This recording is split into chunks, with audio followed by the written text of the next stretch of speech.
Assalamualaikum warahmatullahi wabarakatuh.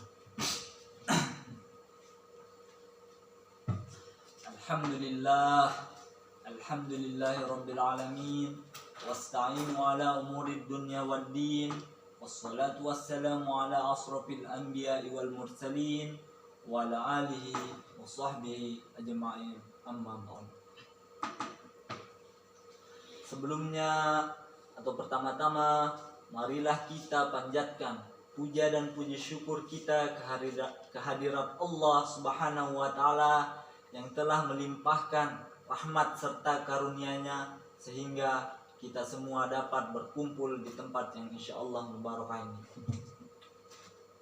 Kedua kalinya, salawat beriring salam tak lupa kita haturkan, kita curahkan pada junjungan alam, yakni Nabi besar Muhammad sallallahu alaihi wasallam beserta para keluarga, para sahabat-sahabat dan para tabi'at dan beserta kepada kita semua yang telah mengikuti ajaran sunnah serta yang telah dicontohkan oleh baginda Rasul Muhammad sallallahu alaihi wasallam.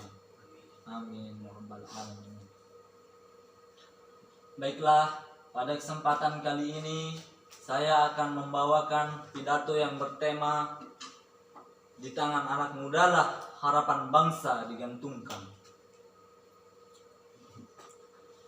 Hadirin yang berbahagia, bangsa yang kuat adalah bangsa yang memiliki pemuda-pemuda yang hebat.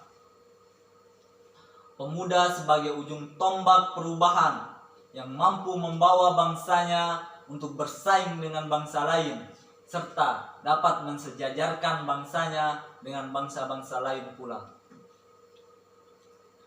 Seperti ungkapan yang pernah disampaikan oleh tokoh nasional kita, yakni Bung Karno, orator ulung yang sudah terkenal di dunia, yang menjadi kebanggaan bagi bangsa Indonesia. Dalam pangkasan kalimat yang disampaikannya, "Beri aku 10 pemuda, maka akan kuguncangkan dunia."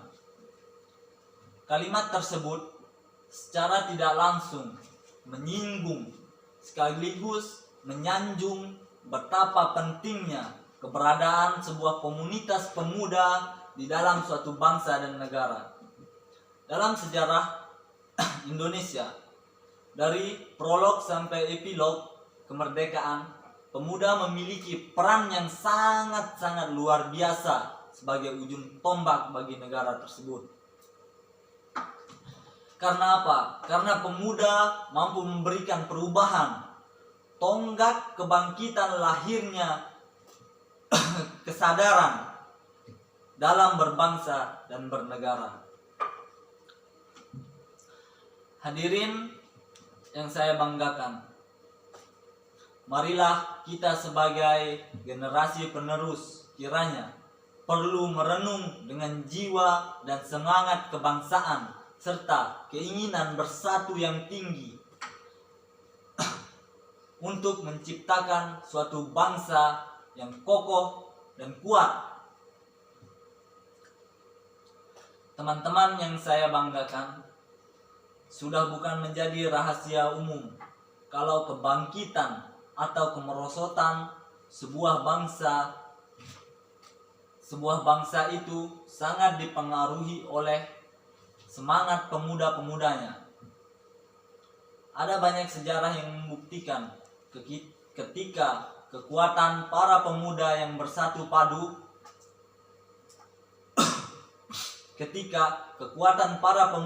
bersatu padu dapat menggulingkan kekuasaan yang telah dipegang oleh para penjajah atau bangsa asing sekalipun.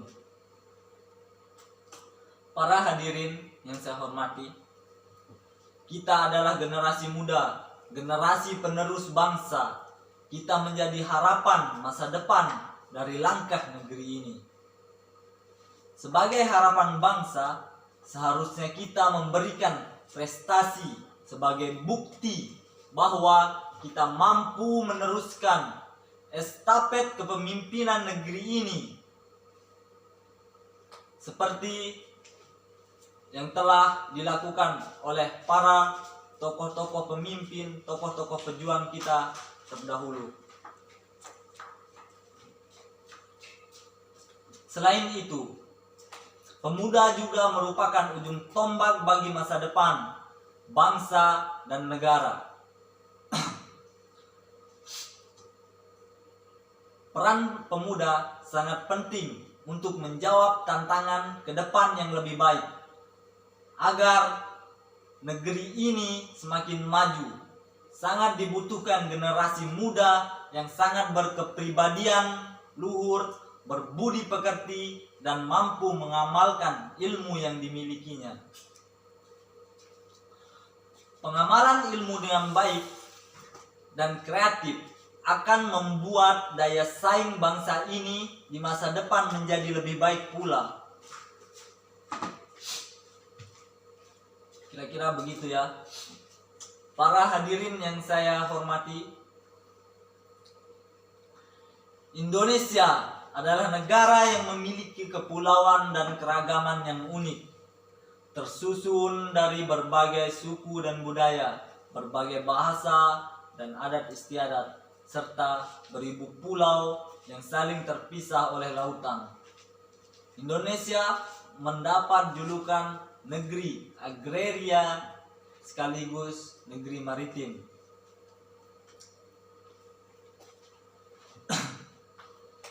Berbagai perbedaan tersebut itu bisa membuat perpecahan dalam suatu bangsa, atau justru bisa membuat bangsa ini lebih bersatu, lebih kokoh, dan lebih maju. Disinilah peran atau posisi pemuda sangat dibutuhkan. Generasi muda menjadi tumpuan negeri ini agar terus bersatu dan mencapai visi dan misi bersama seperti yang telah disusun atau yang telah direncanakan. Namun sayangnya apa? Generasi muda Indonesia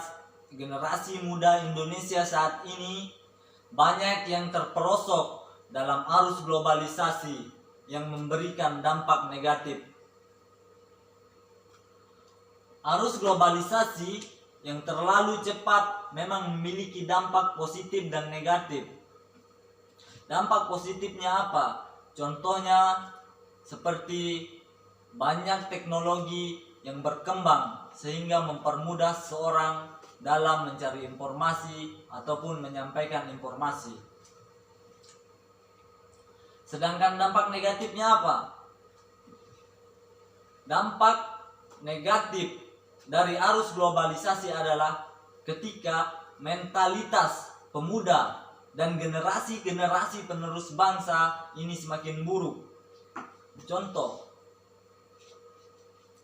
sekarang kita lihat, kita saksikan bersama, banyak pemuda-pemuda bangsa kita yang lebih suka berjoget di depan kamera dibandingkan berkumpul dan merenungkan bagaimana caranya supaya bangsa ini bisa menjadi bangsa yang kokoh, bangsa yang maju, dan bangsa yang dapat bersaing dengan bangsa-bangsa lain di kemudian hari.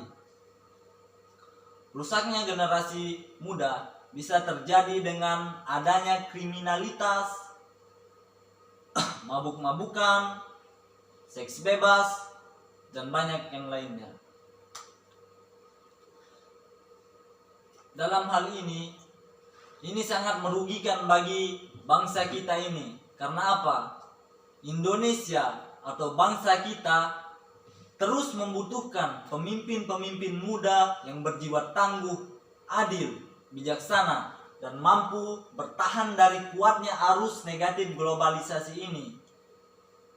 Kita sebagai pemuda harus bisa menunjukkan kedewasaan dan kematangan pikiran agar mampu mengelola negeri ini dengan lebih baik.